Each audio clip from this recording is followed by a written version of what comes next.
Hello everyone, and welcome to my Friday Facts. Today's show is all about woodpeckers. I'm going to share a few of my favourite videos and show you a few of the different types of woodpeckers that we get here in Vancouver, British Columbia, Canada. At a later date, I'm going to do full Friday Facts on each of these amazing and interesting birds. But for today, I'm just going to describe the different ones I've seen and share some interesting woodpecker facts. Woodpeckers are part of the family Pileated that also includes the flickers, the wrynecks and sapsuckers. Members of this family are found worldwide except for Australia, New Guinea, New Zealand, Madagascar and the extreme polar regions.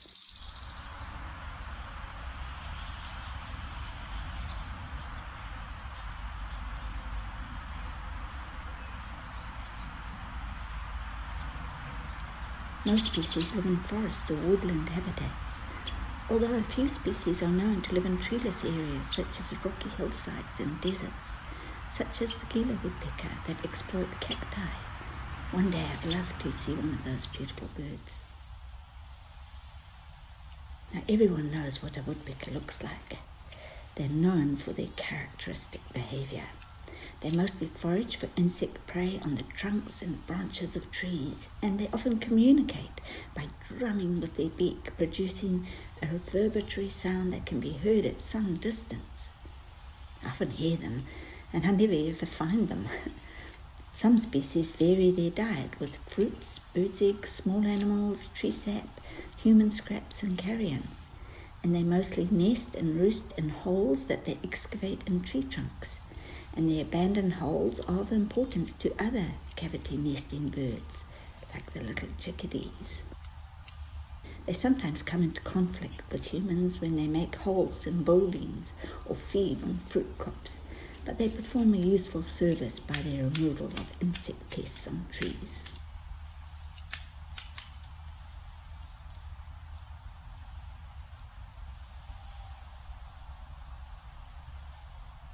Now the most interesting fact I know about woodpeckers is it's about why they don't seem to hurt themselves with their constant picking and drumming on hardwood. Woodpeckers have strong bills that they use for drilling and drumming on trees, and long sticky tongues for extracting food out of the holes, such as insects and larvae. The bill's chisel-like tip is kept sharp by the picking action. Now the beak consists of 3 layers. The outer sheath, called the rhamphotheca, made of scales formed from keratin proteins. That's the stuff in our nails and hair. And an inner layer of bone, which has a large cavity and mineralized collagen fibers. And then the middle layer is made of porous bone, which connects the other 2 layers. Furthermore, the tongue bone, I'll come back to this, the hyoid bone of the woodpecker is very long and winds round through the skull through a special cavity, thereby cushioning the brain. Combined, this anatomy break helps the beak absorb mechanical stress.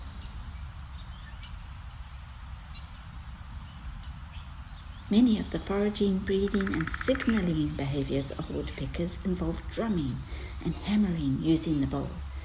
To prevent brain damage from the rapid and repeated powerful impacts, woodpeckers have a number of physical features which protect the brain. These include a relatively small and smooth brain, a narrow subdural space, little cerebrospinal fluid surrounding it to prevent it moving back and forth inside the skull during pecking, and the orientation of the brain within the skull, which maximizes the contact area between the brain and the skull, and the short duration of contact. The skull consists of strong but compressible sponge-like bone, which is mostly concentrated in the forehead and the back of the skull. Another anatomical adaptation of woodpeckers is their enormously elongated hyoid bone, which subdivides. That means it splits in 2, passes on either side of the spinal column, and wraps around the brain case before ending in the right nostril cavity. And it plays the role of a safety belt. Computer simulations have showed that 99.7% of the energy generated in pecking is stored in the form of strain energy, which is distributed throughout the bird's body, with only a small remaining fraction of the energy going into the brain. The pecking also causes the woodpecker's skull to heat up, which is part of the reason why they often peck in short bursts, with brief breaks in between, giving the head some time to cool. During the millisecond before contact with the wood, the thickened nictitating membrane on the eye closes, protecting the eye from flying debris. These membranes also prevent the retina from tearing. The nostrils are also protected. They are often slit-shaped and have a special feathers to cover them. The spongy bones of the woodpecker skull and the flexibility of its beak, both which provide protection for the brain when drumming, have provided inspiration to engineers. A black box needs to survive intact when the plane falls from the sky, and modelling the black box with regard to the woodpecker's anatomy has increased the resistance of this device to damage 60-fold. The design of protective helmets is another field being influenced by the study of woodpeckers.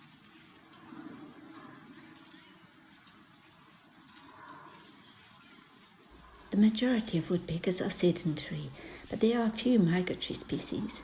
More northerly populations of Lewis's woodpecker, northern flicker, Williamson's sapsucker, red-breasted sapsucker, and red-naped sapsucker all move southward in the fall in North America.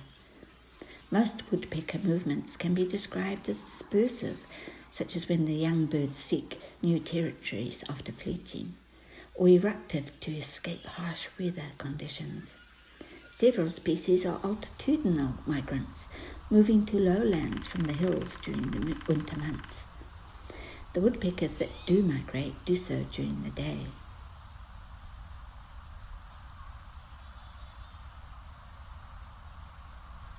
Overall, woodpeckers are arboreal birds of woodland habitats.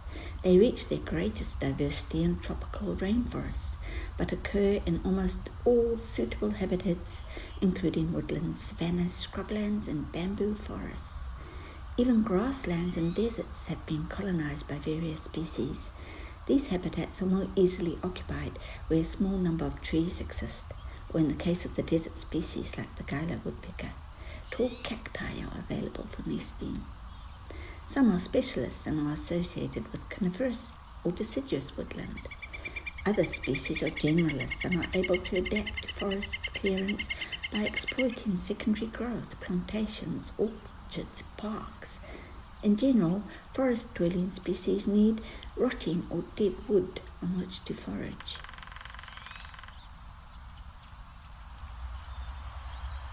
Drumming is a form of non-vocal communication used by most species of woodpecker and involves the bill being repeatedly struck on a hard surface with great rapidity. After a pause, the drum roll is repeated, each species having a pattern which is unique in the number of beats in the roll, the length of the roll, the length of the gap between the rolls, and the cadence. The drumming is mainly a territorial call, equivalent to the song of a passerine, with male birds drumming more frequently than females. Woodpeckers choose a surface that resonates, such as a hollow tree or a gutted down pipe, and may use man-made structures. Drumming serves for the mutual recognition of conspecifics and plays a part in courtship rituals. Individual birds are thought to be able to distinguish the drumming of their mates and that of their neighbours.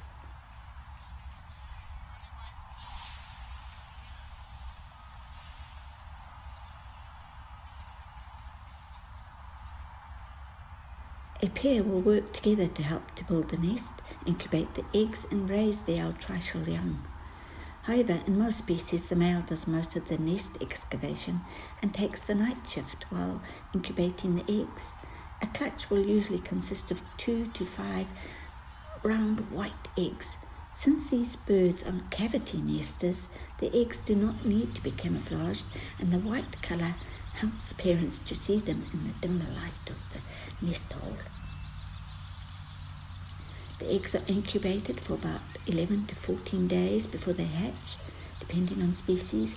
It then takes about 18 to 30 days before the chicks are fully fledged and ready to leave the nest.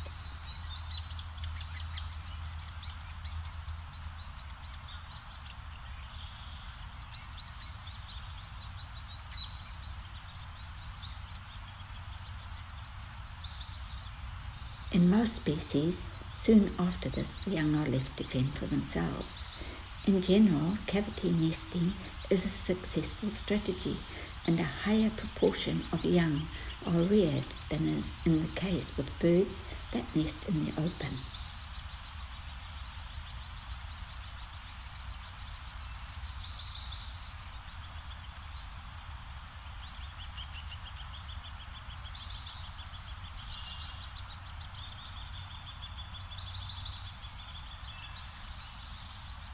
I hope you enjoyed my video. Thank you for watching. Please like, comment, share and subscribe. Have a great weekend, everyone. Stay safe, be kind, please respect wildlife, and always try to put nature first.